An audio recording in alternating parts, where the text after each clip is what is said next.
Vous avez bien fait de nous rejoindre parce que cette émission va être dingue.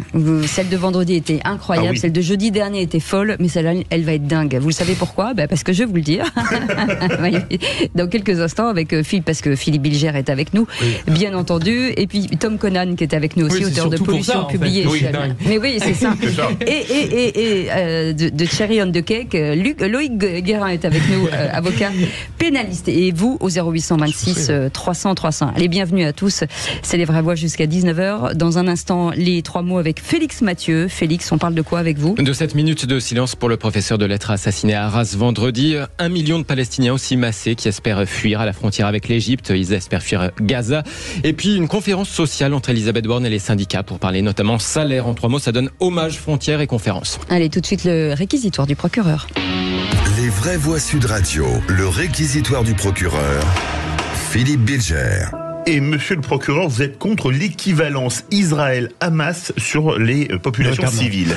Après l'indignation quasi absolue qui a surgi samedi dernier à la suite des monstruosités commises par le Hamas, peu à peu on sent un mouvement se dessiner qui tombe dans la perversion d'une sorte de parallélisme dans la mesure où évidemment des deux côtés, des civils ont été tués, des enfants sont atteints, et on n'est pas loin de soutenir que l'action d'Israël est la même que celle du Hamas samedi dernier. Il y a pourtant, et ça a été brillamment développé ce matin, si je me souviens bien, par Elisabeth Lévy, dans un dialogue avec son contradicteur, il y a une différence fondamentale, c'est que le Hamas, et il l'a écrit en réalité, avait pour finalité quasiment exclusive de tuer des civils et des enfants, alors qu'Israël, malheureusement, dans sa riposte légitime, entraîne évidemment la mort de civils et de petits-enfants et d'enfants, mais ça n'est pas le but de cette riposte. Alors évidemment, pour les victimes, la différence est mince, mais il n'empêche que sur le plan de la philosophie et de l'intégrité, c'est fondamental. Loïc Guérin.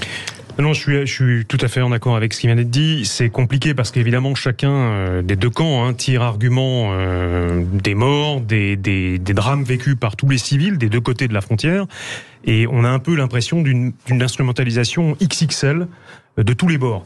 Je suis tout à fait d'accord qu'évidemment on ne pourrait mettre en parallèle les choses que si Tsahal allait de maison en maison exécuter systématiquement tous les civils.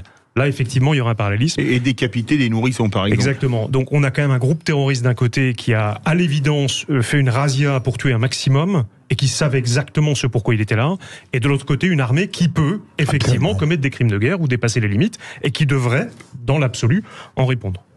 Oui, je suis d'accord. Effectivement, on peut pas mettre sur le même plan les deux philosophies entre guillemets d'action, comme le disait Philippe tout à l'heure, dans le sens où oui, le Hamas est une organisation terroriste. Le gouvernement israélien, fût-il d'extrême droite et fût-il très contestable à mains égards, n'est pas une organisation terroriste. Oui, ça, il y a aucun doute là-dessus. Mais en effet, ce qui importe aujourd'hui, je pense, c'est le sort effectif qui est fait aux civils. Et là, effectivement, de ce point de vue, qui est entre guillemets une égalité de traitement entre des morts innocents de part et d'autre, ça me semble philosophiquement parfaitement valide. Mais est-ce que c'est pas bizarre, vous entendez Dominique de Villepin et plusieurs hommes politiques qui disent il faut une riposte proportionnée à l'attaque. Mais ça veut dire quoi, que Tsahal a le droit de décapiter des gamins? Je ne comprends pas la formule venant de politique, riposte proportionnée à l'attaque. Vous avez totalement raison, Philippe, et j'ai tout retrouvé, et je le dis devant un éminent pénaliste, cette notion de proportionnalité dans tous les cas de légitime défense des plus anodines et des plus graves à celle qui concerne Israël m'apparaît absurde, parce qu'elle postule qu'au beau milieu d'une agression, d'une barbarie, quelqu'un peut s'arrêter et se dire là je vais trop loin ou là je vais pas assez loin. C'est une absurdité que la jurisprudence a édictée. Allez, vous restez avec nous dans un petit quart d'heure à 17h30, le grand débat du jour.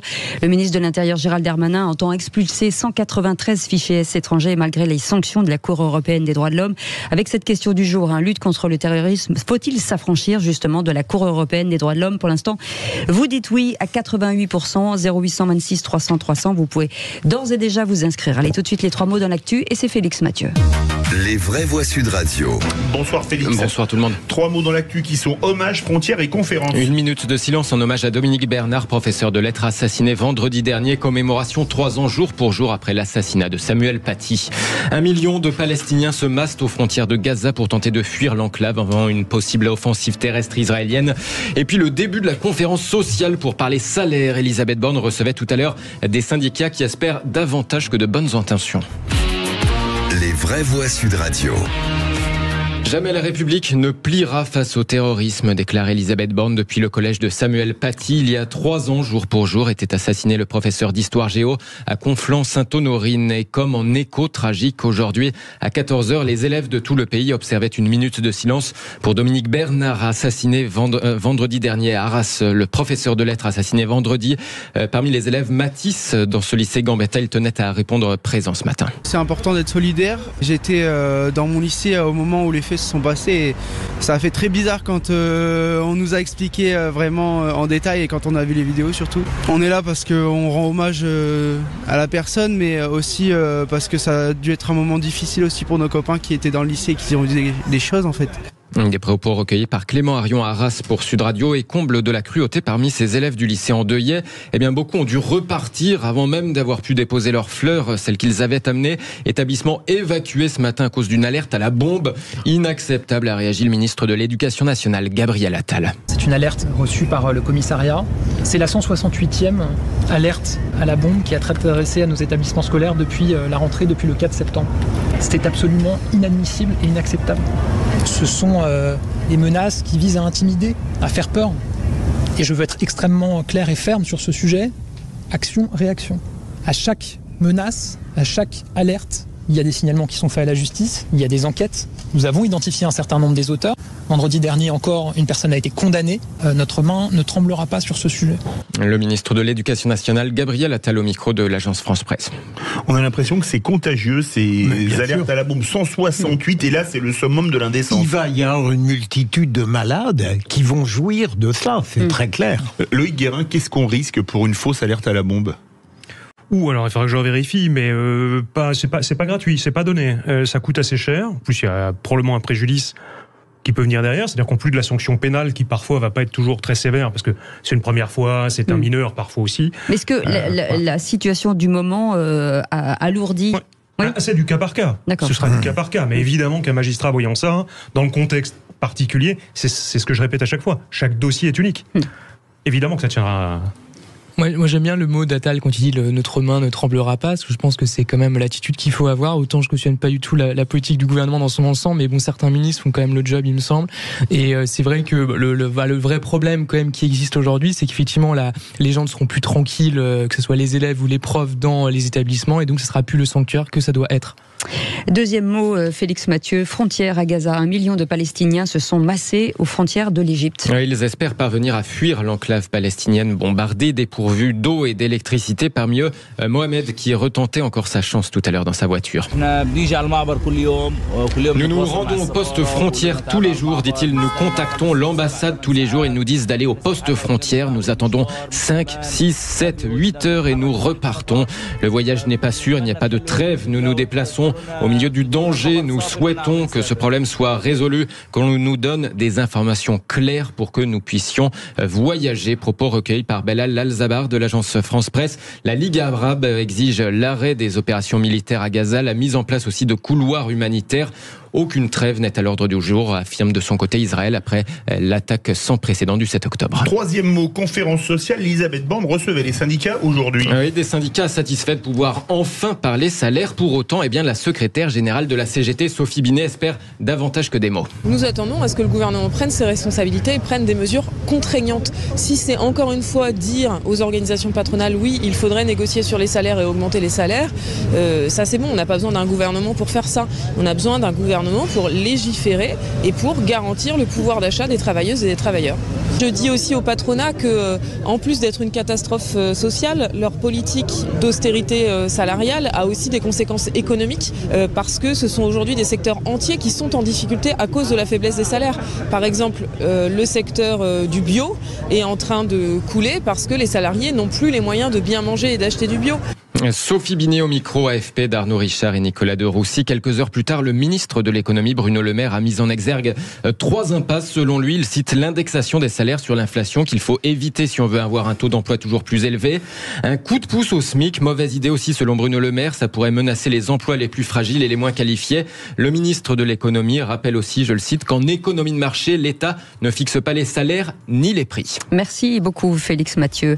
On vous retrouvera après 18h pour ce qui tweet sur les réseaux sociaux. Dans un instant, Gérald Darmanin donc veut accélérer l'expulsion systématique de tout étranger considéré comme dangereux par les services de renseignement, malgré les sanctions. D'où cette question, lutte contre le terrorisme. Faut-il s'affranchir de la Cour européenne des droits de l'homme? 0826 300 300. On en parle avec nos vraies voix du jour. Philippe Bilger est avec nous, Tom Conan est avec nous et Loïc Guérin, avocat pénaliste, est avec nous. 0826 300 300. Bienvenue à tous. Vraie Voix Sud Radio, 17h-20h, Philippe David, Cécile de Ménibus. 17h-20h tous les jours avec vous et Philippe David au 0826 300 300. Nous vous donnons bien entendu la parole. C'est la tradition chez Sud Radio. Parlons vrai. Vous faites composer le numéro. Au-delà, hop, vous passez à l'antenne. Vous avez envie de discuter. C'est une vraie plateforme de discussion et d'échange, de débat.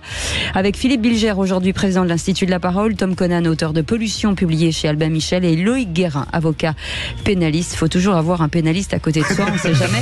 Ça peut servir. Allez tout de suite, le grand débat du jour. Les vraies voix Sud Radio, le grand débat du jour. Et la France condamnée par la Cour européenne des droits de l'homme pour avoir expulsé des Tchétchènes. J'assume, lance Gérald Darmanin qui entend bien continuer. N'en déplaise à la Cour européenne des droits de l'homme après l'assassinat d'un professeur à Arras vendredi. Le ministre de l'Intérieur entend accélérer même l'expulsion de 193 étrangers radicalisés en situation irrégulière. Philippe. Et vous, qu'est-ce que vous en pensez? Il a dit préférer payer des amendes pour la sécurité des Français. Est-ce que pour vous, c'est quoi la priorité? Les droits de l'homme ou votre sécurité? Est-ce que finalement l'état de droit ne va pas trop loin en surprotégeant les coupables ou présumés coupables d'actes de terrorisme, par exemple? Est-ce que l'état de droit français plus le droit européen sur les droits de l'homme, ça ne rend pas la justice inapplicable ou au moins très difficile à appliquer? On attend vos témoignages au 0826 300 300. Et pour le moment, le score est brejnevien, puisque vous dites à 89%, oui, pour lutter contre le terrorisme, la France doit s'affranchir de la Cour européenne des droits de l'homme. Philippe Bilger, c'est une vraie question. Bien, non seulement c'est une vraie question, Cécile, mais comment dire, la conséquence heureusement perverse de tragédie, c'est qu'elle nous oblige à remettre en cause des logiciels qu'on n'osait plus questionner. Cela fait des mois, voire des années, qu'à un niveau très modeste, je continue à dire que notre état de droit, dans sa définition classique, n'est pas adapté aux nouvelles formes de délinquance et de criminalité. Je pense en particulier au terrorisme islamiste. Le deuxième élément, c'est le fait que nous avons vu le parcours de ce jeune Russe âgé de 20 ans. Quand on regarde la manière dont il aurait dû être expulsé et dont l'ensemble des instances judiciaires, administratives, européennes ont tout fait pour qu'il ne le soit pas, on est amené à considérer qu'on tombe sur la tête, que Kafka est limpide à ce sujet. Et enfin, je termine, Gérald Darmanin a enfin arbitré de manière très claire, si on est obligé de choisir entre la protection de ses concitoyens et un état de droit dans une sophistication abstraite, il ne faut pas hésiter. Et il a raison de n'avoir pas hésité. Ouais. Tom Collin. Ouais, alors moi, il me semble que... Juste avant, allez-y, dans un instant, mais juste bien avant, sûr. On voudrait savoir si effectivement, puisque vous êtes avocat, est-ce qu'on peut s'affranchir et dans quel cas on peut s'affranchir de la Cour européenne? Alors c'est une question compliquée. En simple, on ne s'en affranchit pas. On ne s'en affranchit pas. On ne peut pas. La France a adhéré à un traité d'abord depuis 1974, donc c'est pas rien. Donc on fait partie des pays du Conseil de l'Europe qui a adhéré à la Convention, entre autres celle-ci. Il y a en plus une kyrielle de toute façon d'autres textes internationaux européens, tant que validés par l'ONU, qui disent grosso modo les mêmes choses. Donc de toute façon, on a une kyrielle de textes à valeur constitutionnelle, voire supra-constitutionnelle, qui nous obligent. Donc on peut faire de l'esbrouf, on peut, mais réellement, on est tenu. En droit, on n'échappe pas à la CEDH, et je dirais même, heureusement. Oui. Heureusement.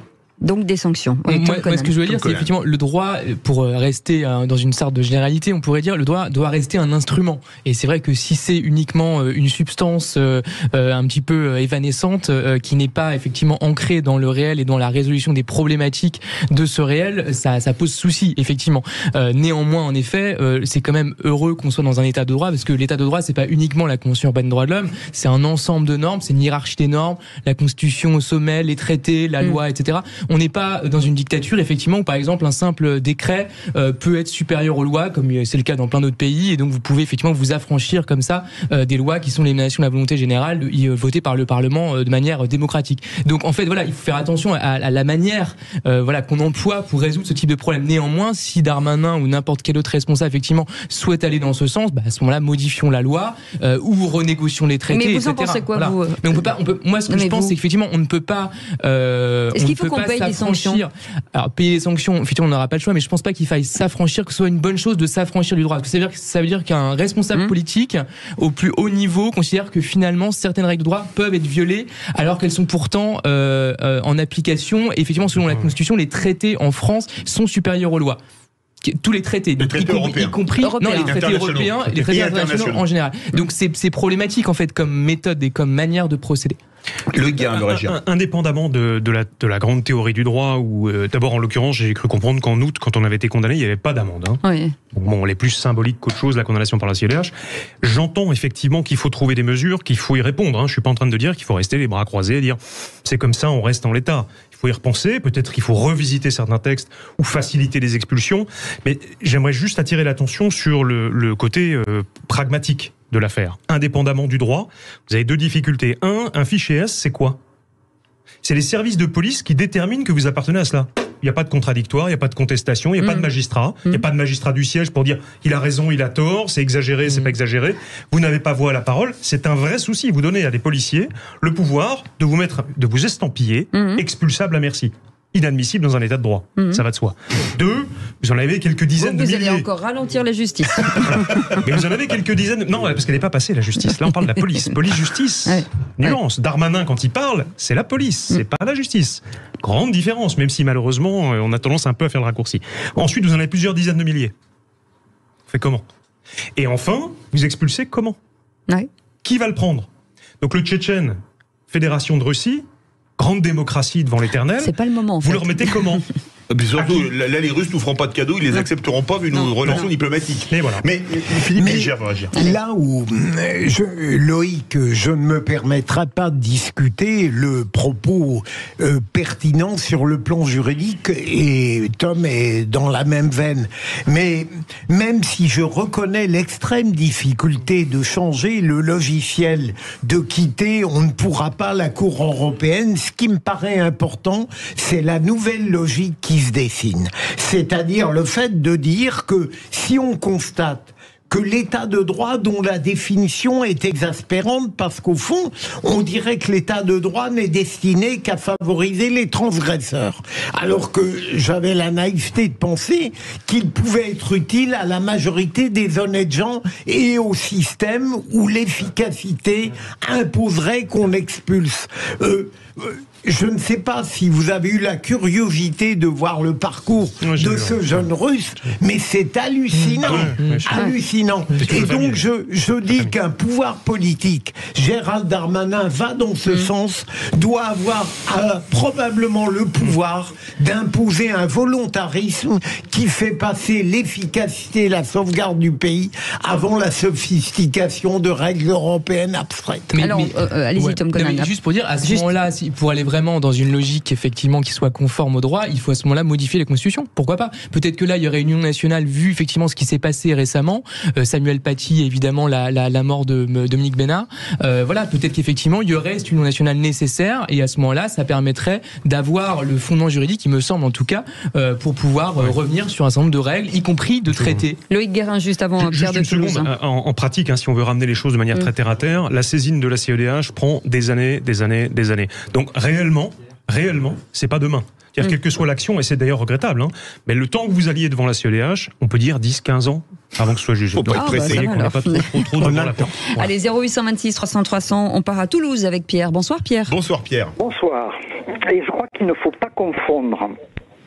On n'a pas modifié la Constitution parce qu'il ne faut pas confondre l'état de droit et l'état de guerre.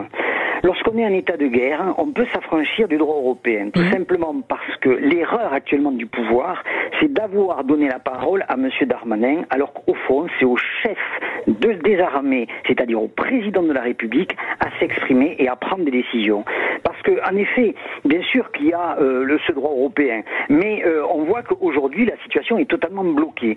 Regardez, en Israël, il a pris la décision, le ministre en question, d'investir, parce que bien sûr, le droit est différent là-bas, mais il a décidé de se lancer en guerre, il se lance en guerre. Bon, on n'est pas en train d'intervenir, bien sûr, aujourd'hui, sa position est un peu délicate, mais en France, je crois que la vraie question, c'est que si on duplique ce qui se passe aujourd'hui en Israël et ce qui se passe en France avec, dernièrement, l'assassinat de ce fameux professeur, nous sommes dans un état de guerre. Pour moi, c'est clair, net et précis. Et donc, on peut s'affranchir de ce droit européen. Donc, considéré comme état d'urgence, en fait. Je voudrais poser une question de Jean-Luc Guérin. Excusez-moi, mais Pierre de Toulouse, théoriquement, dans la Convention européenne des droits de l'homme, il y a l'abolition de la peine de mort dans tous les cas de figure, même en temps de guerre. Mais quand on apprend dans un livre, un président ne devrait pas dire ça, qu'un président de la République, François Hollande pour le nommer, a organisé des opérations homo, c'est-à-dire des liquidations ciblées de terrorisme, est-ce que ça prouve pas que quand on veut, on peut s'asseoir sur la Convention européenne des droits de l'homme ? Oui, bien sûr. Enfin, la réelle politique a toujours existé. Alors après, la question, c'est jusqu'où on est capable, en tant que citoyen, d'accepter qu'un État fasse ce qu'il veut. Quand je dis un État, c'est pas nous. C'est quelques-uns, quelques individus, élus ou non élus. Un ministre n'est pas élu. Sa légitimité démocratique, elle est quand même assez questionnable. On y reviendra peut-être tout à l'heure. C'est la confiance du Parlement. Oui, quelque sorte. Mais vous voyez, ça signifie que vous avez des individus qui décideront hors toute règle. Allez, on part avec cette fois-ci avec Jean-Baptiste. Bonsoir Jean-Baptiste. Bonsoir Jean-Baptiste. Bonsoir, merci de me recevoir à l'antenne. Avec plaisir, bienvenue. Merci. Par rapport à la question que vous posez, je pense non seulement que l'on doit, mais que l'on doit passer outre les décisions de la CEDH, et je pense même qu'il faut aller plus loin. Il faut mettre sur la table ce que nous ne sommes plus capables de faire depuis longtemps, c'est-à-dire envisager un état d'exception. Par rapport à tous les éléments qu'on entend sur l'état de droit, je rappelle que l'état de droit, ou en tout cas le droit, n'aura été inventé ni par la démocratie, ni par la République. Les monarchies d'Ancien Régime reposent sur le droit. La question qui se pose, c'est celle de la légitimité du droit. Et là, nous sommes dans une situation d'exceptionnelle gravité, depuis longtemps maintenant, et qu'il faut absolument mettre en place des mesures dans le cadre de réglementations spécifiques pour frapper de façon spécifique des groupuscules ou des personnes qui portent atteinte à la sécurité de la nation, c'est-à-dire de nous tous. Oui, absolument. Pierre, Jean-Baptiste, petite réponse. C'est vrai qu'on est au niveau urgence attentat, on est au niveau le plus haut, donc on pourrait se poser quand même la question. Justement, Jean-Baptiste pose un problème qui m'a toujours, si j'ose le terme, lanciné depuis longtemps.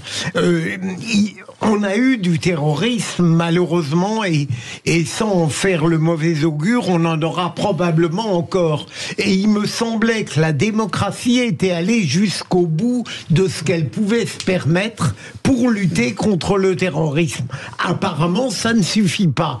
Mais il me semble que si on allait dans le sens de Jean-Baptiste, on pourrait peut-être risquer alors de quitter le champ démocratique, même le plus extrême, pour tomber dans une sorte d'état policier. Et de ma part, ça n'est pas une critique ni du mépris, mais ça n'est plus tout à fait la même chose qu'une démocratie, même très vigoureuse. Le problème, c'est qu'après, si on introduit une pratique de ce type au plus haut sommet de l'État, donc au niveau du président ou du gouvernement, ça veut dire qu'ensuite, c'est quelque chose qui pourrait être accepté pour d'autres types de décisions. C'est-à-dire que demain, on pourrait dire, dans tel champ, finalement, le président, en fait, veut aller outre tel traité, telle loi, parce qu'il considère que c'est suffisamment important, qu'il y a une urgence sur, j'en sais rien, la dette, les relations internationales, l'écologie, etc. Et donc on pourrait comme ça, effectivement, se faire fi garantie de l'état de droit. C'est quand même très problématique. En fait, qui va effectivement donner le cadre des personnes qui vont définir eux-mêmes leur propre cadre? Je propose que ce soit moi. C'est la souveraineté, c'est la compétence de la compétence. Donc là, c'est un ministre qui fixerait lui-même sa propre compétence.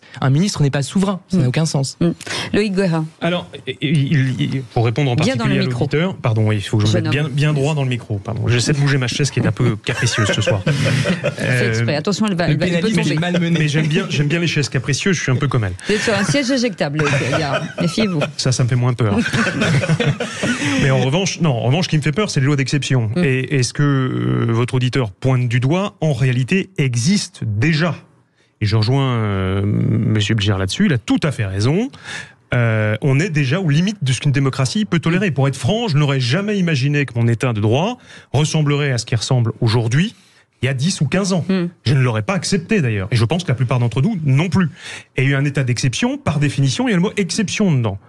Et c'est devenu la norme. Je vous rappelle que quand on est sorti de l'état d'urgence, pour des raisons politiques peu avouables, le pouvoir en place, pour calmer l'opinion publique, jouer dans le sens de la démagogie, a inséré dans le droit normal les exceptions qui étaient supposées rester exceptionnelles. Oui. Voilà. Et de mal en pis, on atteint à chaque fois nos droits fondamentaux.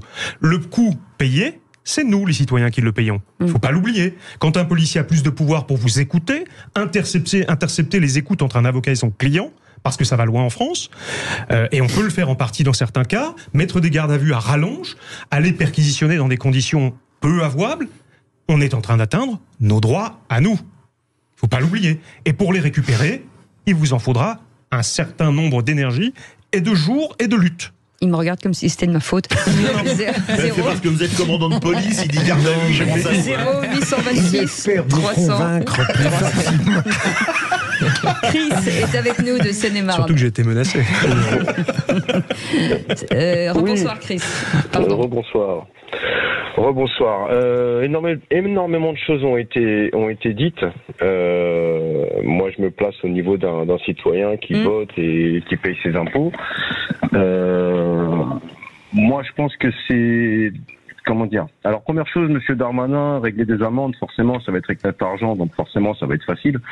Ça va être facile à régler. Et vu le nombre, ce que ça coûte par expulsion, ça va coûter cher. Maintenant, moi, ce que je déplore plus, c'est l'engrenage.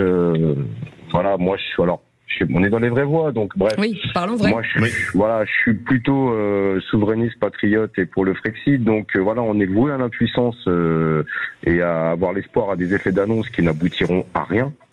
Lampedusa en est la preuve. Le bateau avant qui était venu il y a quelques mois où M. Darmanin nous avait dit que personne n'allait se sauver, tout le monde s'est sauvé, voilà. Et mis à part ça, les policiers ne peuvent même pas les retenir, on peut pas faire de test ADN, enfin bref. C'est que des effets d'annonce qui servent à rien, des coups d'épée dans l'eau qui nous mènent à l'impuissance.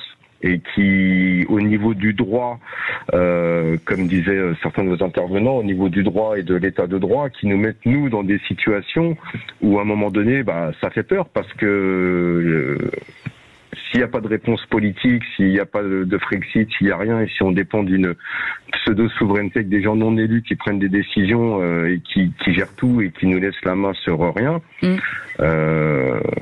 projeter ça, dupliquer ça à un chef d'entreprise qui n'aura aucun pouvoir dans une entreprise. Oui, c'est vrai. Philippe Bilger, une petite réaction à ce qu'il dit. Je trouve que notre auditeur, c'est toujours intelligent. Il rejoint un peu l'autre sur un mode un peu plus nuancé. Mais le problème, c'est qu'on peut dénoncer la situation actuelle, mais qu'on a tout de même du mal, dans notre système démocratique, à prévoir des mesures qui seraient encore plus radicales. Moi, j'aimerais bien, mais c'est difficile. Ça mériterait forcément un autre grand sujet. Merci beaucoup, en tout cas, Pierre de Toulouse et Jean-Baptiste d'Aix. Chris, vous restez avec nous. Dans quelques instants, vous allez pouvoir. Vous allez être en face. En face d'un trio de choc. C'est ça. On l'attend. Philippe a préparé la tricherie. Ils ont sorti les crocs. Allez, vous restez avec nous. La planche à billets, Philippe. Allez, à tout de suite. Bienvenue. C'est Les Vraies Voix jusqu'à 19h. Les Vraies Voix Sud Radio, 17h-20h. Philippe David, Cécile de Ménibus.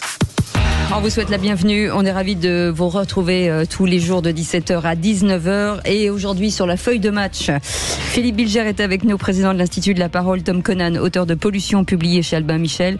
Loïc Guérin, avocat pénaliste. Avec ça, si on ne gagne pas la Coupe du Monde, je n'y connais rien. Voilà. Et vous, au 0826 300 300, allez tout de suite le Qui c'est qui l'a dit, le quiz de l'actu. Les vraies voix Sud Radio, le quiz de l'actu. Et c'est Chris qui est avec nous de Seine-et-Marne. Rebonsoir Chris. Rebonsoir. Bon, je suis pas très bon, mais au moins je suis motivé. C'est l'essentiel. C'est déjà très bien. C'est exactement la même phrase que Philippe David disait à l'école. Ça promet. Allez, on démarre. Qui c'est qui l'a dit? J'ai la certitude qu'après les Européennes et les Jeux Olympiques, je serai Premier ministre. Darmanin. Non. Non. Non. Ah, c'est à vous les garçons. Non. On parle beaucoup de lui aujourd'hui. C'est un patron de parti. Patron de parti. Qui est très central. Ah oui, je l'ai entendu. Bayrou, bonne réponse. Il l'a dit. Tom Conan. François malgré Bayrou. le procès, tiens. Ah oui. Qui c'est qui l'a dit, Chris? La France insoumise veut le vote des barbus. Bardella. Non. Le Pen. Non. Non. Marion Maréchal. Non, Non, plus non, à non. gauche. Hein. Il est Plus à gauche. ministre. Il est ministre. Il est ministre. Darmanin. Plus Non. à gauche. Le maire. Non. Il est à la justice. Il l'a dit en premier, Dupont, en même temps dans le casque. Non, Chris. Donc on est ensemble, Loïc. Chris l'a dit. Oui, Plus il est rapide. pour moi, il est pour moi. C'est Bien Chris. vu. Bien vu, On va lui c'est accorder. Ah, pardon. Je suis là, Chris, ne vous inquiétez pas. Il peut rien vous arriver. Qui c'est qui l'a dit? Je suis un peu lassé de venir attentat après attentat, dire les mêmes choses, déplorer les mêmes morts, les mêmes failles et les mêmes opérations, les mêmes modes opératoires, et ensuite il ne se passe rien. Chris. Chris. Je sais pas. Allez-y. Je me demande, c'est pas Retailleau. Non. Ciotti. Pas Darmanin. Non. Le Pen. Non. Pas loin. Bardella. Il a été plus rapide.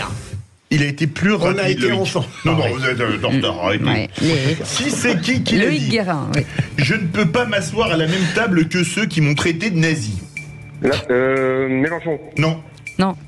C'est l'inverse. Bardella. Non. Le Pen, Marine Le Pen. Non. Non. Bah non. Mais non. Qui Traité de nazi. Dorio, les amis.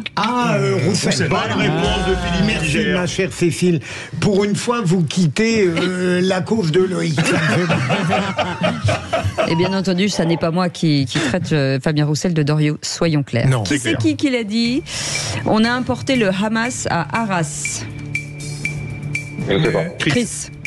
Je sais pas. C'est un ancien journaliste. Un ancien journaliste, c'est pas le gars du Un ancien Rassemblement journaliste. national? Non, C'est pas candidat à la Miracle. présidentielle. Ah oui, c'est Un ancien journaliste C'est- candidat à la Ah oui, présidentielle. c'est Merci Patron, c'est Pas Ruffin, non. Ruffin. Non. Non. Qui avait une émission sur CNews. Zemmour. Oh là Je me suis dit, là, Il est vous étiez- tellement dans ma tête que je l'oublie. Ah oui, Qui c'est qui l'a dit? j'ai cru que je vous avais perdu là. Jean-Luc Mélenchon souhaite être remplacé et qu'on fasse mieux. Je m'y emploie. Je sais pas. Ruffin. Non. Autain. Non. LFI. LFI, pas Corbière. Si, bonne réponse. Corbière. Alexis Corbière. J'aurais pu tous les faire. Oui. Qui c'est qui l'a dit? Écoutez bien, Chris. L'islamisme nous a déclaré la guerre, mais nous ne l'avons pas encore réalisé. C'était sur Sud Radio ce C'était matin. ce matin au micro de Jean-Jacques Bourdin. C'est parti. Ah non, je sais pas. Bonne réponse de Philippe François Bilger. Xavier Bellamy, député européen LR. Qui c'est qui l'a dit? Rien ne permet de dire qu'il y a une faille des services de renseignement. Ouais, il y a tellement de gens. Darmanin. Non, c'est quelqu'un qui ne perd pas le Nord. Non. Oh, c'est pas mal. Le président du Nord. Xavier. Oui, Bertrand. Bonne réponse. Bertrand. Xavier Bertrand, Je c'est donne un Philippe bout à Bilger. Tom qui est très sûr. J'étais dessus. Et Non mais qui- personne n'est fun. Philippe Bilger 5 points, il va faire un contrôle Ouais, antidopage. carton.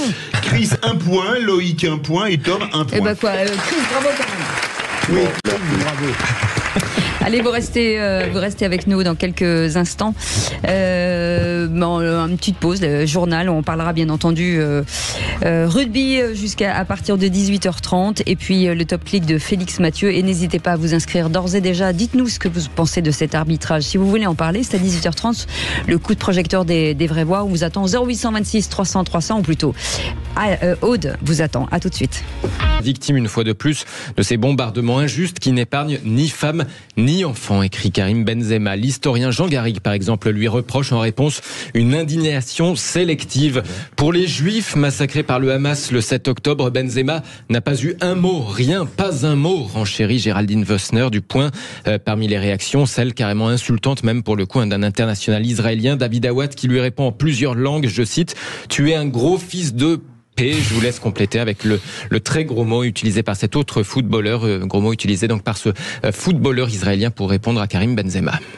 Philippe Bilger. Je rejoins totalement Jean Garrigue.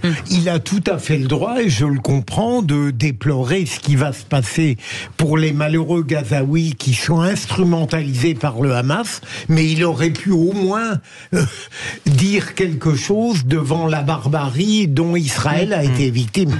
Oui, je pense qu'aujourd'hui, effectivement, le problème, c'est que les gens veulent absolument choisir leur camp. Il ne faut pas choisir son camp, il faut défendre un impératif de justice, défendre les peuples. Voilà, c'est quand même ça qui compte de prime abord. Loïc Guérin. Oui, je note en plus qu'il n'y a pas un seul mot non plus pour le professeur qui à nouveau été tué. Ce qui aurait pu, en tant que représentant d'une équipe française, l'affecter peut-être au premier chef, me semble-t-il. La défaite du 15 de France hier soir est le sujet le plus commenté sur Twitter. Et oui, le compte de cette Coupe du Monde de rugby partage une vidéo d'Antoine Dupont en train de pleurer dans les bras de sa mère après le coup de sifflet final. Quand ça perd, quand ça gagne, elles sont toujours là, peut-on lire. Suivent d'autres images de joueurs, d'autres équipes en train, pour le coup, d'exulter dans les bras de leur mère après une victoire. Pour autant, au-delà de cette vidéo qui se veut émouvante, certains s'agacent encore des décisions de l'arbitre. Et pas forcément d'ailleurs ceux qu'on connaît comme des énervés de service. Prenez le très consensuel Thomas Pesquet, ce sympathique gendre idéal quand même de l'espace.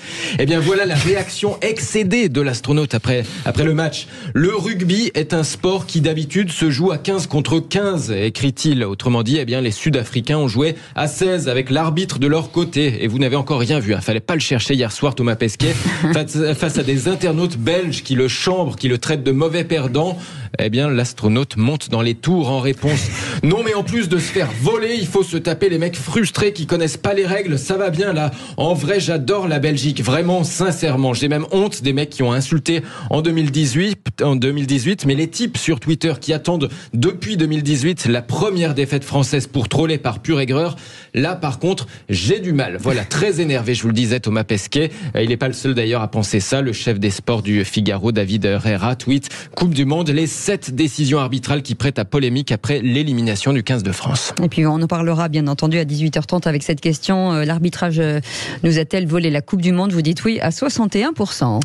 Et tout de suite, on retrouve une des voix de Sud Radio, Judith Belair, qu'on retrouve tous les samedis à 14h pour Destin de femme et à 19h le dimanche dans C'est Excellent, qui présente ce soir au Théâtre du Rond-Point un spectacle intitulé Destin de femme, une adaptation originale du livre de Valérie Pérez-Henouchi. Bonsoir Judith. Bonsoir Judith. Bonsoir Philippe, bonsoir Cécile. Merci de me recevoir. Je suis avec Valérie Pérez qui est juste à mes côtés. Et que vous embrassez pour nous. Quelle belle initiative ce spectacle. Merci. On est dans la loge effectivement du Rond-Point. On a vu les répétitions cet après-midi. C'est un spectacle qui est mis en scène par Jérémy Lippmann et qui est tiré des textes du livre de Valérie. L'idée étant de créer un féminisme avec les hommes. C'est vraiment un pamphlet pour le droit des femmes, mais tous ensemble. Alors, Valérie Pérez-Henouchi, ce spectacle, c'est l'adaptation d'un livre qui raconte l'histoire de 17 femmes dans 17 pays. Comment s'est passée l'écriture de ce livre? Déjà, beaucoup de voyages en avion, probablement. Oui, beaucoup de voyages en avion. C'est un travail de 10 ans avec une première partie sur l'évolution des droits des femmes depuis l'Antiquité, donc beaucoup de recherches. Et c'est vrai que je me suis attachée à chacune de ces femmes parce que pour moi, dans chacun des récits, il y avait une petite partie de moi. C'est pour ça que toutes les histoires commencent par je. Je m'appelle Saria, je m'appelle Liane. Et on fait un tour du monde en fait raconté par des femmes et on se rend compte que les problématiques sont identiques, quel que soit le pays de la planète dans lequel on vit. Et le fait de voir aujourd'hui ce livre sur scène, pour moi, c'est énormément d'émotions parce que ces femmes, ce sont des femmes silencieuses. Et aujourd'hui, ce sont des grandes stars qui vont lire leur histoire. Donc pour moi, c'est une consécration pour elles, vraiment. Oui, des voix de femmes portées par des personnalités connues, Judith. Oui, il y a un très beau casting. On a entre autres Emmanuel Béard, Fanny Cotenson, on a Nicoletta, on a Michael Cohen, Romain Brault, on a Axel Lafont, Nadia Fares, Joanne Toledano. Est-ce que j'en oublie, Valérie? Peut-être, mais en tous les cas, c'était pour toutes et tous un grand oui. Et on est ici vraiment avec une énergie extrêmement positive. Et le temps passe, ça va bientôt être le début du spectacle. Et je dois dire que j'ai envie d'arrêter le temps parce qu'en même temps, je suis contente que ça arrive. Et puis d'un autre côté, je veux pas que ça passe trop vite. C'est un spectacle en faveur du féminisme positif. Qu'est-ce que le féminisme positif par rapport au féminisme négatif? Vous avez 4 heures. Alors, en fait, c'est plutôt, il y a une différence entre le féminisme radical, qui se fait donc contre les hommes, et le féminisme que nous portons, qui se fait en leur tenant la main, puisque nous partons du principe que sans la moitié de l'humanité, c'est impossible d'avancer, et inversement. Voilà, tout simplement.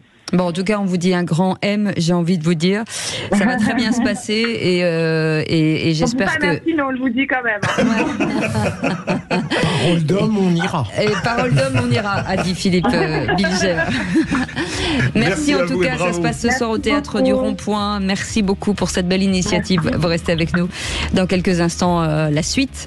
Le tour de table de l'actu des vraies voix avec Philippe, on parle de quoi? François-Xavier Bellamy a été remarquable ce matin chez Jean-Jacques Bourdin. Loïc Guérin, on parle de quoi avec vous? À l'ouverture d'un procès pas mal médiatique avec François Bayrou. Et Tom Conan? Paris 2032 à 50 degrés. Ah, ça se réfléchit. 0826 300 300 et vous, puisque cette émission est pour vous et par vous, on vous attend au 0826 300 300. Aude est avec nous. Les vraies voix Sud Radio, 17h-20h, Philippe David, Cécile de Ménibus. Mais peut-on trouver une solution qui soutient votre pouvoir d'achat? Attendez, j'ai entendu pouvoir d'achat? Ça m'intéresse. Alors, ouvrez grand vos oreilles. Chez on se bat pour votre pouvoir d'achat. Faites vos courses dans votre magasin ou sur courses.com avant le 19 octobre et obtenez un bon pour bénéficier de 10% sur vos courses du quotidien en Eurocarte les 20 ou 21 octobre. Oui, 10%. Commerçant autrement. Offre réservée aux clients carte U, bon valable une fois uniquement sur les produits alimentaires et hygiène beauté et entretien, hors alcool et vin. Voir conditions sur magasin-u.com. Quand on part en vacances, mes parents ils me réveillent en pleine nuit pour éviter les embouteillages. Moi, les miens, ils se couchent super tard pour finir la valise. Mon père aussi. Et en plus, il veut jamais s'arrêter pour arriver plus vite. Après, il est épuisé. Et si nous transmettions la bonne attitude? Sur un long trajet, une pause toutes les 2 heures. Assurance Prévention, une association de France Assureurs. Lidl, réélu encore et encore, meilleure chaîne de magasins de l'année dans la catégorie fruits et légumes. Allô patron, elles sont à 1,38 €. Les pommes de terre spécial four? Eh oui, en ce moment, le sachet de 2 kg Origine France est à 1,38 €.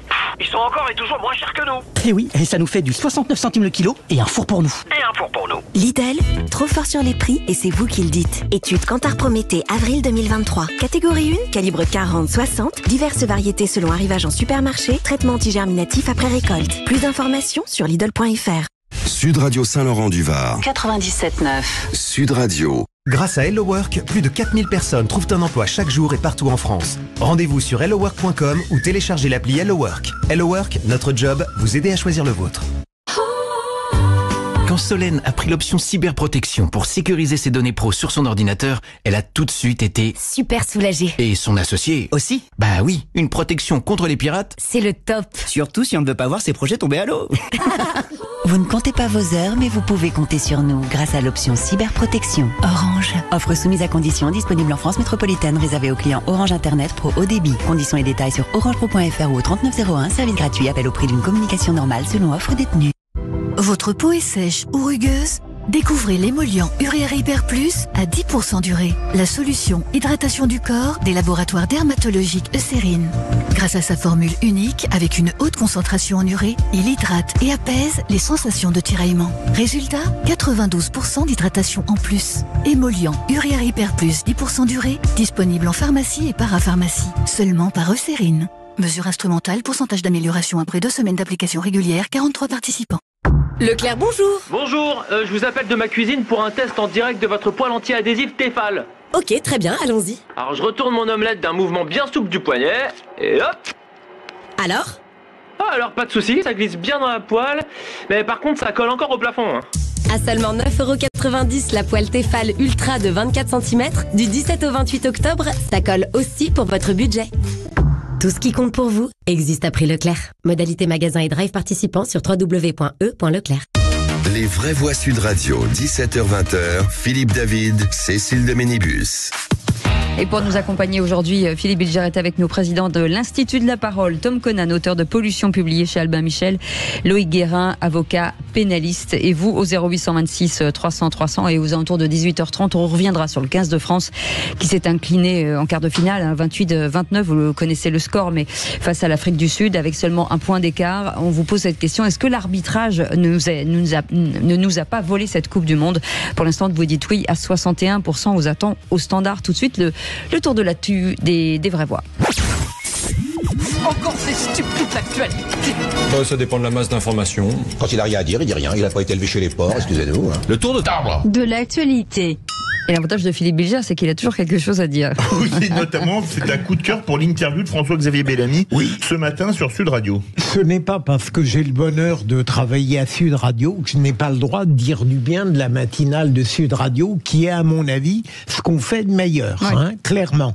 Et ce matin, François-Xavier Bellamy, questionné par Jean-Jacques Bourdin, a été remarquable, c'est-à-dire à la fois brillant dans le verbe, dans la forme, et pertinent dans le fond.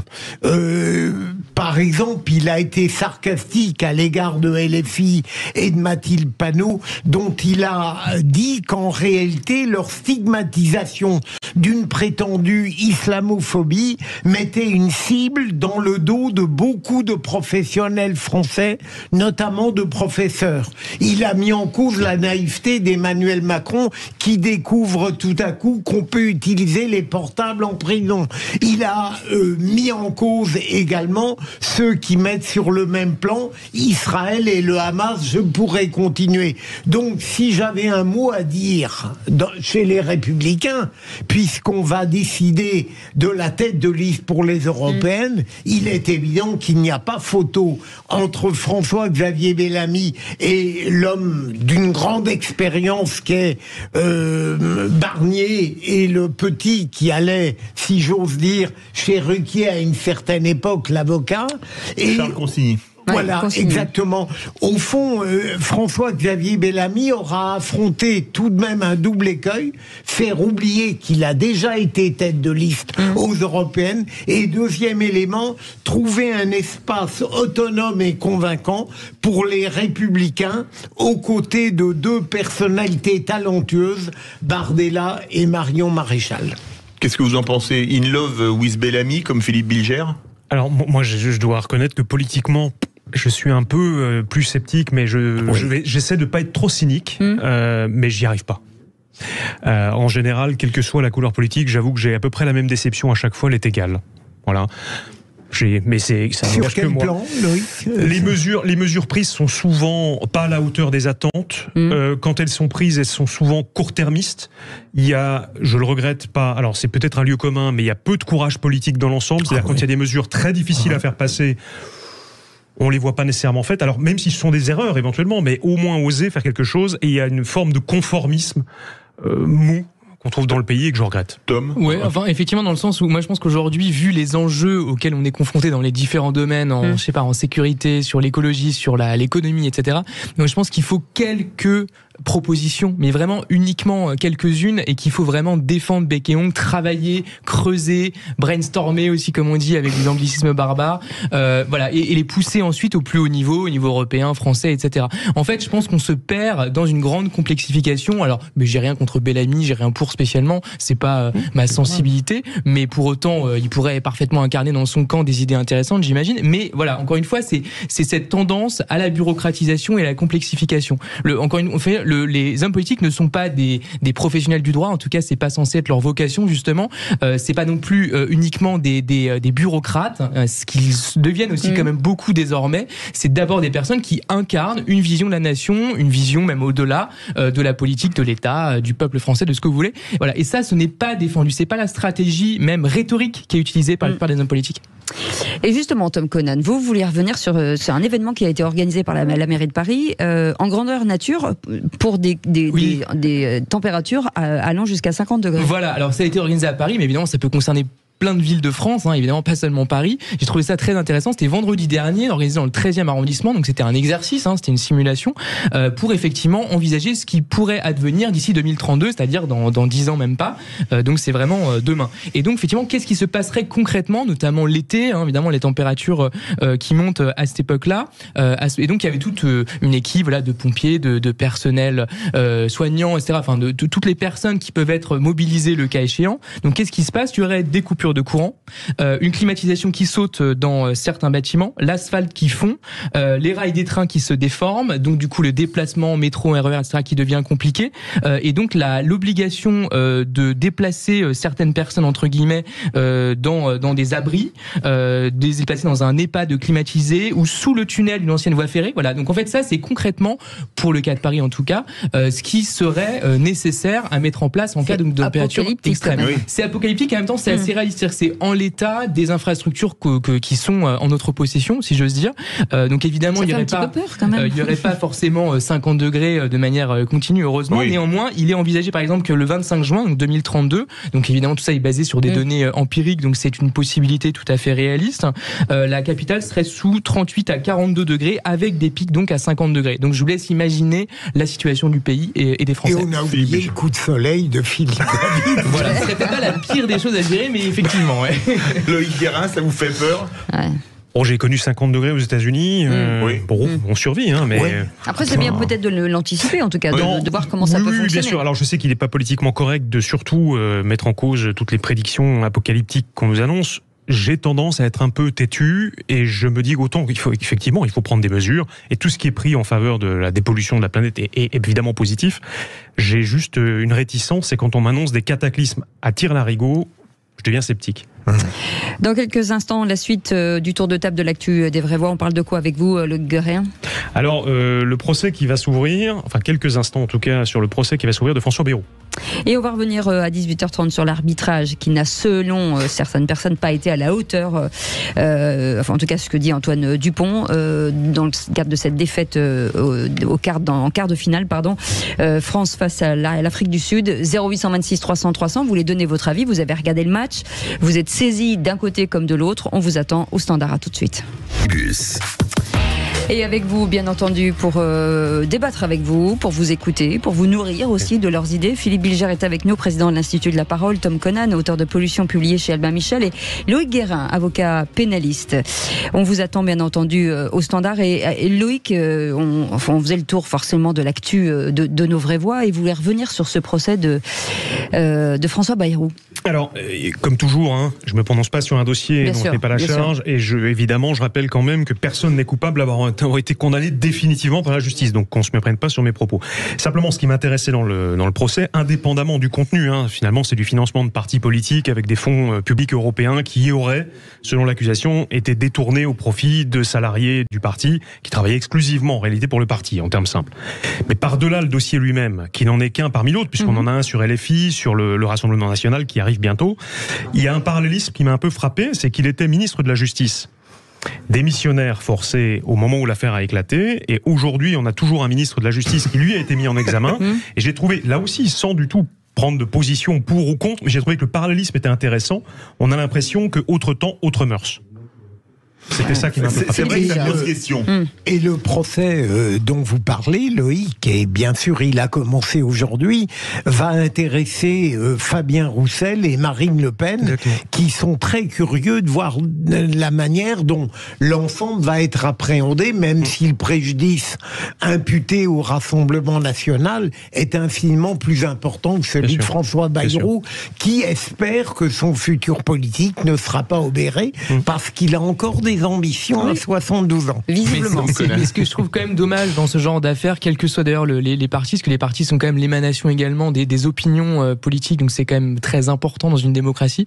Pourquoi il n'y a pas plus de contrôle ex ante, au moment où les dépenses sont vraiment faites, l'argent est décaissé. Alors j'entends bien qu'effectivement les sommes ensuite, lorsqu'elles sont données à une réserve parlementaire, ce genre de choses, elles sont ensuite utilisées librement. Mais voilà, il y a quand même un problème là-dessus, parce qu'ensuite ça entache la crédibilité de tout le personnel politique, ce qui est quand même détestable. Et en plus, on voit que ça va de gauche à droite, donc c'est quand même très problématique. Et Loïc Guérin, est-ce qu'on a l'impression de voir une accélération finalement de toutes ces personnalités mises en examen, ou alors j'ai la mémoire courte peut-être? Non, ça arrive très en retard. Oui, c'est exact. Il y a parfois un effet de série. En revanche, moi, si j'avais quelque chose à dire sur le pessimisme qui m'étreint sur l'avenir judiciaire en France, c'est que les juges d'instruction, qui étaient quand même les personnages principaux dans ce genre d'enquête, parce que par définition, il faut du temps, de l'indépendance, un pouvoir pour investiguer, enfin enquêter, sont de plus en plus marginalisés. On a un parquet, et ce n'est pas fait injure du tout au parquet, mais on a un parquet qui est omnipotent, omniprésent, et qui hiérarchiquement dépend d'un ministre. Donc il ne peut pas avoir une indépendance institutionnelle comme un juge d'instruction l'aurait. Et ce qui interpelle le citoyen, mais aussi l'avocat, c'est de se demander jusqu'où on pourra aller dans des dossiers comme ça, quand on aura totalement marginalisé les juges d'instruction et qui ne seront plus là pour jouer leur rôle. Voilà. Philippe Bilger. Mais Loïc a raison, simplement j'appliquais son raisonnement il y a quelques années dans l'affaire Woerth-Bettencourt, où Courroy, qui était procureur à Nanterre, n'a jamais voulu saisir un juge d'instruction, parce qu'un juge d'instruction aurait élargi le champ des responsabilités. C'est tout à fait vrai. Est-ce que la durée de ces procès aussi, qui durent dans le temps, on regarde Sarkozy, est-ce qu'à un moment donné, on n'a pas perdu le fil? Il y a plein de... Vous avez tout à fait raison. Le temps judiciaire est un temps qui n'est plus acceptable, et je le vis tous les jours sur des dossiers, y compris non médiatiques. Il y a plein de raisons. Les moyens, c'est quand même la première des raisons. Quand vous n'avez pas les moyens de travailler, pas assez d'enquêteurs, pas assez de juges, pas assez de greffiers, forcément, vous n'allez pas travailler à la même vitesse. Et ce qui est triste, c'est un truisme que je veux dire, mais les gens vont évidemment se tourner vers l'abstention. Ça me semble assez évident quand il y a ce genre de personnes qui sont accusées au plus haut niveau, et quand effectivement ça entache plusieurs groupes politiques. Je pense que c'est la première attitude, la première réaction qu'on a. On a juste plus envie de faire confiance à ces gens-là, et c'est sans doute un tort, mais c'est la première conséquence. Mais l'affaire que vous avez soulevée, Bayrou démissionne, et au même poste Dupond-Moretti continue. Elle est finie, la jurisprudence Balladur, qui disait qu'un ministre mis en examen démissionnait? Alors seuls les politiques pourront nous répondre, mais il semblerait qu'en l'espèce ce soit le cas. Alors ce qui est un peu piquant, c'est que les faits reprochés à l'actuel ministre sont en lien avec l'activité professionnelle qui était la sienne en tant que ministre. Oui. Donc le parallélisme s'arrête là entre les deux affaires. Là on est sur du financement de parti, vrai, pas vrai, pénalement sanctionnable ou pas, c'est autre chose. Il n'y a pas d'enrichissement personnel, il n'y en a pas non plus dans l'affaire du ministre, bien sûr, actuel, j'ai pas dit le contraire, mais on a des faits quand même assez différents dans leur nature et dans leur implication sur le plan politique. Ça n'a pas grand-chose à voir. Mais est-ce que soyons clairs, est-ce que à un moment donné, c'est pas commandité par les uns ou par les autres? Est-ce que ça, on peut l'imaginer? Parce que c'est les questions que se posent forcément les Français parfois. Alors, est-ce que le lanceur d'alerte ou celui qui laisse passer le dossier, qui le laisse prospérer, est coupable? Est-ce que pour autant le dossier est moins fondé en droit et en fait? C'est peut-être ça la vraie question. Alors, je ne préjuge pas du tout de la culpabilité des uns et des autres ici, j'insiste. Mais c'est plutôt ça, c'est le lanceur d'alerte. Est-il totalement intègre? Peut-être pas, probablement pas en matière politique. Est-ce que pour autant le dossier est infondé? Les juges en décideront. Merci beaucoup Loïc Guérin. Dans quelques instants, on va revenir sur ce match de dimanche soir, avec forcément avec l'un des commentateurs sur Sud Radio qu'on adore. Daniel Herrero est avec nous, consultant Sud Radio. Bonsoir Daniel. Bonsoir Daniel. Señorita, bonsoir les compagnons, bonsoir. En bonne forme et malgré tout très impacté par la défaite du 15 de France. Oui. Et j'avais envie de vous poser une question avant ce débat. Est-ce que l'équipe de France a été au niveau de l'enjeu? Sans aucun doute, elle était préparée en conséquence, elle est arrivée avec l'intégrité, la totalité de ses moyens. Il reste que pour battre l'Afrique du Sud, il fallait peut-être aller un peu au-delà d'un niveau qui n'avait pas encore été atteint. Elle a été présentée, elle a été présentable, mais il en a manqué un petit peu. Et on reviendra sur l'arbitrage. Avec cette question, l'arbitrage nous a-t-il volé notre Coupe du Monde? Pour l'instant, vous dites oui à 62%. 0826 300 300, vous les commentez. Vous êtes les bienvenus jusqu'à 19h. À tout de suite. Les vraies voix Sud Radio, 17h-20h, Philippe David, Cécile de Ménibus. On vous souhaite la bienvenue dans Les Vraies Voix. Alors, il se passe pas mal de trucs hors antenne, hein, vous le savez à chaque fois, mais ils font des blagues. Voilà, ils font des blagues, ça nous fait rire. On ricane bêtement, mais en tout cas, ça nous fait du bien. Philippe Bilger est avec nous, président de l'Institut de la Parole. Tom Conan est auteur de Pollution, publié chez Albin Michel, et Loïc Guérin, avocat pénaliste. Il nous faudra peut-être un pénaliste pour ce problème de match de rugby. On va en parler dans quelques instants, bien entendu. Allez, tout de suite, le coup de projecteur des Vraies Voix. Les Vraies Voix Sud Radio, le coup de projecteur des Vraies Voix. Antoine Dupont qui réclame une femme, Fab de Clerc qui avait mis les mains là aussi. La défense est présente avec Dupont qui donne ce ballon à Wardy, mais il est à l'arrêt. Il est complètement à l'arrêt, mais enfin on est quand même toujours dans le camp des box, ce qui veut dire que maintenant il y a un mot. Ah, on a perdu le ballon, c'est fini. Les collègues, c'est fini. Ah, les collègues, c'est fini. Les box sont victorieux. On a perdu le ballon sur ce regroupement. On a perdu le ballon sur le regroupement décisif. L'arbitre n'a pas sifflé la pénalité tant entendu. L'arbitre siffle la fin du match. Le 15 de France est éliminé. C'était au micro de forcément Daniel Herrero et Dorian Malvezin. On a bien aimé ce match, en tout cas à écouter vos voix. Bonsoir Daniel Herrero, merci d'être avec nous. Les amis, bonsoir. Et donc c'était la douche froide pour cette Coupe du Monde. Je rappelle quart de finale perdu à 28-29 face à l'Afrique du Sud. L'aventure donc s'arrête avec un petit point d'écart et Antoine Dupont justement a remis en question des actions décisives de l'arbitrage. Écoutez. Quand même des actions qui sont. Enfin, après c'est dur d'avoir ce discours-là parce qu'il y a beaucoup de déception, de frustration, mais il nous tarde, je pense, de revoir des images qui vont nous donner encore plus de frustration. Je pense qu'il y a des choses claires et évidentes qui sont faciles à siffler, qui l'ont pas été. Je sais pas si le match il se perd à ce moment-là, mais dans les moments cruciaux, on aurait pu avoir cette pénalité. Quand il y a une avancée de 60 mètres et qu'on ralentit en ruck, c'est quand même des choses faciles à siffler, mais encore une fois, j'ai pas envie de faire les gris qui râlent sur l'arbitrage parce qu'il a perdu le match, mais je suis pas sûr que l'arbitrage ait été au niveau de l'enjeu aujourd'hui. Alors Daniel, c'est rare que Antoine Dupont s'en prenne aux arbitres. Là, le moins qu'on puisse dire, c'est qu'il en a gros, comme on dit, sur la patate. Incontestablement, il a la déception envahissante, il a la tristesse débordante dans ce propos qu'il tient. C'est la fin du match est tout à fait récente, il y a quelques minutes après le dernier coup de sifflet final. Et Antoine, il a lui qui est de grande maîtrise, de belle lucidité, de très grande humilité et en général qui ne se défausse sur rien dans l'estime de la victoire ou celle de la défaite. Là, il manifeste quand même l'idée que il est possible, pour ne pas dire probable, que dans quelques situations, il les énonce pas, il les énumère pas, ou même il ne cite pas. Moi, je vois celle à laquelle il fait allusion, c'est la dernière minute du match. Dans la dernière minute du match, un grand mouvement français qui balaie le terrain en long, en large et en travers, et ce mouvement échoue sur un ralentissement de la balle par un troisième lignel sud-africain, et probablement la situation aurait peut-être mérité un coup de sifflet de l'arbitre. Ça n'a pas été le cas. Antoine estime que l'arbitre a probablement eu une fragilité, pour ne pas dire une peur de siffler cette pénalité. Et c'était à 40 mètres face au perche. Est-ce que vous me permettez, Cécile Philippe, de poser, mais très rapidement, trois questions à Daniel Herrero. Je sais que l'équipe de France a annoncé qu'elle ne souhaitait qu'un arbitre dorénavant, Philippe David, qui... Vous pouvez compter sur moi. Mais plus sérieusement, Daniel, ma première question, est-ce que devant la charnière étonnante que les Africains du Sud ont mis en place au début, est-ce que Galtier n'aurait pas pu présumer la tactique qui serait la leur? Deuxième question. La première est bonne. Deuxième question. Est-ce que les box n'ont pas été objectivement supérieur à la France, qui a fait tout de même un match remarquable? Et troisième et dernière question, pardon. Attends, Daniel. Je vais pas arriver à la troisième, mais vas-y. Est-ce qu'il y a eu des erreurs d'arbitrage incontestables de la part de Monsieur O'Keefe? Bon, la première question, c'est une question de lecture stratégique de la part de nos coachs.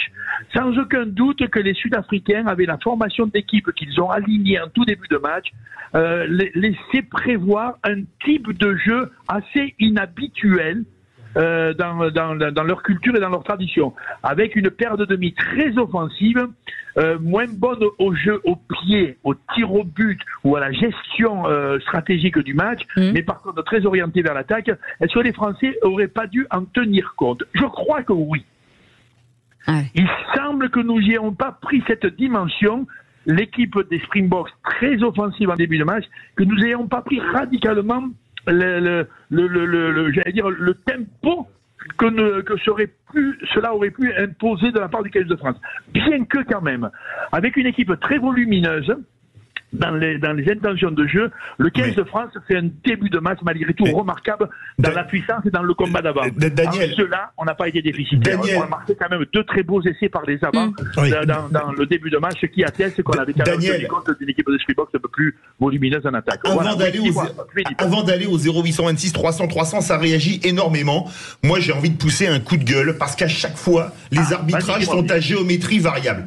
Quand tu vois l'en avant d'Etzebet, pour moi, en avant volontaire. C'est-à-dire que c'est essai de pénalité plus carton jaune, on se retrouve de 14-0 à 7 partout.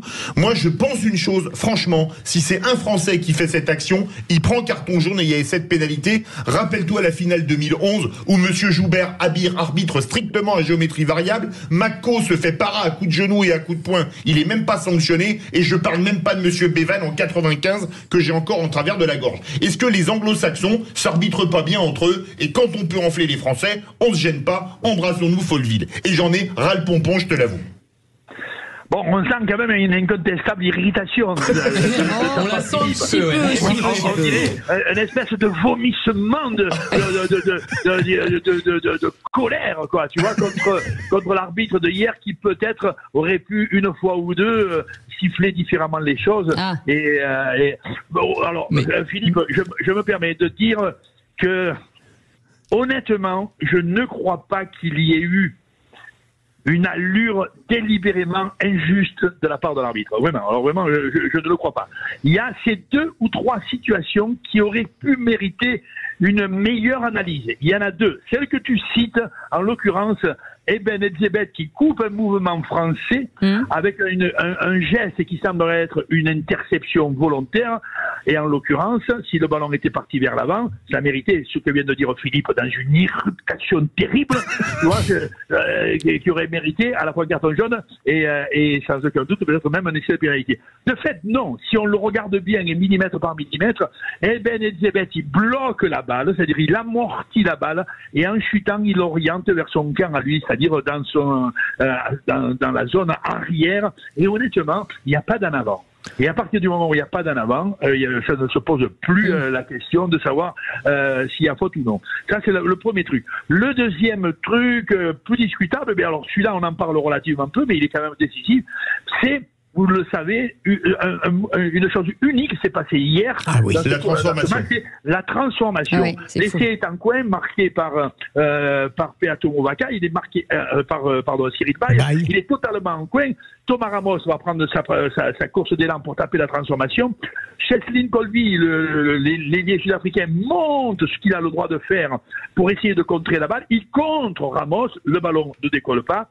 La transformation non seulement n'est pas réussie, mais elle est complètement manquée. À la sortie, les 2 points de la transformation ne sont pas évidemment engrangés. Et à la sortie, vous le savez, on perd que d'1 point. Donc on se dit, et là, si on regarde au millimètre par millimètre, Cheslin Colby, qui a le droit de monter pour contrer la balle à partir du moment où Ramos a pris son élan, Cheslin Colby avait un peu dépassé la ligne de 1 mètre. Et ce 1 mètre à la sortie. 1 mètre, un point. C'est ça. Enfin, 2 points. Oui. Si le ballon décolle et qu'il transforme, c'est 2 points. Les 2 points, vous le savez, c'était peut-être l'hypothèse de la victoire. À partir de là, l'arbitre, sans aucun doute, qui ne s'inquiète de rien, aurait pu demander la vidéo, les 2 fois. Vidéo et voir s'il était parti à 1 mètre près. Celle-là de situation, elle est très discutable. Daniel, je vais prendre la troisième. Vas-y. Non, parce que ça appelle énormément. Je vais prendre une camomille. On part au 0826 300. Vas-y. Moi, je vais boire une tisane. Ludovic qui nous appelle de Rochefort. Bonsoir Ludovic. Bonsoir Ludovic. Bonsoir Cécile et Philippe. Bonsoir aux poètes de Harad et bonsoir aux vraies voix. Oui. On vous écoute, Ludo. Pour moi, déjà, je vais commencer par une citation, manière d'hérisser les derniers cheveux de Philippe. Une citation d'un Sud-Africain, je ne perds jamais, soit je gagne, soit j'apprends. Vous savez qui c'est. Mandela. Voilà, et je pense que nos joueurs apprendront, puisque par l'expérience de ce match, et qui reviendront encore au plus fort. En tout cas, ils nous ont fait vibrer toute cette coupe du Monde. Après, on a manqué également un peu de maîtrise dans les moments clés. Le banc sud-africain a été supérieur au nôtre. On n'a pas non plus converti des points quand on joue à 15 contre 14. On prend des essais à 0 passe, notamment le premier, où on réceptionne pas une quille des croisés. Bon, et en effet, il y a eu ce problème d'arbitrage. En 95, les Sud-Africains devaient gagner chez eux par rapport au contexte politique. En 2011, les Néo-Zélandais, meilleure équipe au monde, qui n'avaient gagné qu'une seule fois la Coupe du Monde, devaient gagner chez eux également. En plus, ils avaient vécu un séisme quelques mois avant. Et en 2023, on devait gagner, mais on gagne pas. Moi, je propose qu'on la rejoue. Moi, j'arrête pas de le dire depuis le début. Là. Je propose. Faut que je les appelle, les Néo-Zélandais. Et Ludovic, on continue parce que ça appelle énormément au 0826 300 300. Et on vous remercie pour les biscuits qu'on a reçus aujourd'hui, qui sont vraiment excellents. Magnifique, Cécile. merci beaucoup Ludovic. Et on part dans le Tarn avec Jean-Claude. Bonsoir Jean-Claude. Bonsoir Jean-Claude. Oui, bonsoir. On vous écoute. Jean-Claude, vous avez pleuré, Jean-Claude. Je fais hommage à Philippe David parce que moi je parle comme lui. Merci. C'est pas gagné plus, alors. C'est quelqu'un que j'adore et voilà, moi je parle pareil. Merci. Parce que là, on est vraiment dégoûté de ce qui est arrivé, l'arbitrage. Malgré que Monsieur Herrero, que j'adore aussi, est un peu frileux sur les actions, il défend presque un peu l'arbitre. Il n'a que le tort de s'y connaître. Oui, non, mais vous aussi, monsieur Bilger. Vous restez avec j'adore aussi, mais moi j'adore l'équipe de France pour information. Et même qu'ils ont perdu, ils ont été des champions. Voilà. Vous avez bien raison, Jean-Claude. Merci de votre appel. Restez avec nous. Christophe de Paris. Bonsoir, Christophe. Oui, bonsoir. Bonsoir à toute l'équipe. Moi, c'est vrai que j'ai eu un sentiment d'amertume profond. Ouais. J'ai un profond respect pour le corps arbitral. J'ai simplement une question et je pense qu'il serait temps que le rugby world se pose là-dessus. Quand on a la chance de pouvoir avoir du vidéo arbitrage, comment se fait-il que l'ensemble de l'équipe arbitrale était néo-zélandaise? Je pense qu'avoir quelqu'un du Nord n'aurait pas fait de mal. Ah oui. Un Gallois, par exemple, un Écossais, voire même un Anglais. On sait bien que tout le monde supporte l'équipe de France et toutes les équipes qui battent l'Angleterre potentiellement. Mais j'aurais préféré avoir un arbitre anglais. Je pense qu'on aurait peut-être un petit peu plus de justice. Vous avez raison de poser cette question. On en a parlé en antenne avec Philippe en se disant qu'effectivement c'est quand même très étonnant, Daniel Herrero. Pourquoi pas un peu plus de mixité dans les arbitres? Oui, la structure arbitrale vidéo, elle est très conséquente. 4-5 personnes, ils peuvent intervenir n'importe quand dans le courant du match. On va t'en voir que cela était totalement néo-zélandais. Il est quand même difficile de dire qu'ils portaient en eux, cette équipe néo-zélandaise, l'hypothèse d'un trafic contre le 15 de France. Tu vois, c'est. Non, mais comme ça enlève tous les doutes, Daniel. On est sûr. Oui, voilà. C'est important aussi. Quand même. C'est pas. Moi, je ne mets pas hier la défaite du 15 de France sur le dos de l'arbitre. Et je précise qu'effectivement, quand même en 2011, il y avait quelque chose d'assez tendancieux. Et même, il a raison, Philippe, de dire qu'en 95, quand même, ça nous reste un peu sur l'estomac. Tellement l'arbitre avait été suspect. Mais rappelons-nous aussi qu'en 2007, nous battons les All Blacks dans un match phénoménal, avec, tu vois, un en avant considérable dans le dernier essai français, et que l'arbitre anglais, en l'occurrence Wayne Barnes, ne lit pas un en avant flagrant du 15 de France. C'est la seule fois qu'on a été avantageux en 36 ans, donc on s'en souvient. Ça, c'est clair. Ne le dis pas trop fort. Honnêtement, tu veux que je te dise, le 15 de France a fait un match admirable. Il est arrivé à son meilleur niveau possible. Il a été d'une générosité considérable. Le match est superbe, pour pas dire sublime. Il est peut-être un des plus beaux matchs de l'histoire du 15 de France dans les temps contemporains. C'est une évidence. Il reste quand même que dans le début de match où les Français sont flamboyants, gaillards, toniques, généreux à l'impact, où ils dominent cet adversaire de la tête et des épaules, quand même 2 vieux coups de pied tapés un peu à l'ancienne par les Sud-Africains, qui ne sont pas récupérés par le 15 de France, et que sans faire une passe, les mecs, ils nous marquent 12 points, dans un match de cet ordre-là, tu diras, ce genre de bêtises, de bévues, de petites fautes, c'est quand même considérable. Et ça, personne n'y est pour rien, ni l'arbitre. Et on te prend 12 points sur le dos à la 10e minute du match. Il va falloir se trimballer tout le match comme un poids indigeste. Tu te rends pas compte que c'est 12 points de handicap sur des situations de jeu qui ne sont pas construites, élaborées par l'adversaire. Allez, Tom. C'est vrai que la question de l'impartialité, effectivement, peut quand même poser question, en effet, compte tenu de ce qui a été dit. Mais moi, la question que j'aurais, c'est une question qui peut paraître très naïve, mais est-ce qu'il est possible, dans certains cas extrêmes, je sais pas, de remettre en cause le score? Non.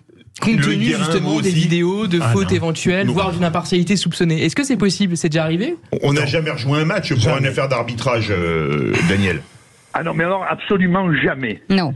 Mais c'est non, la réponse est non. Moralement, nous sommes éduqués au respect des lois et au respect des gens qui les portent.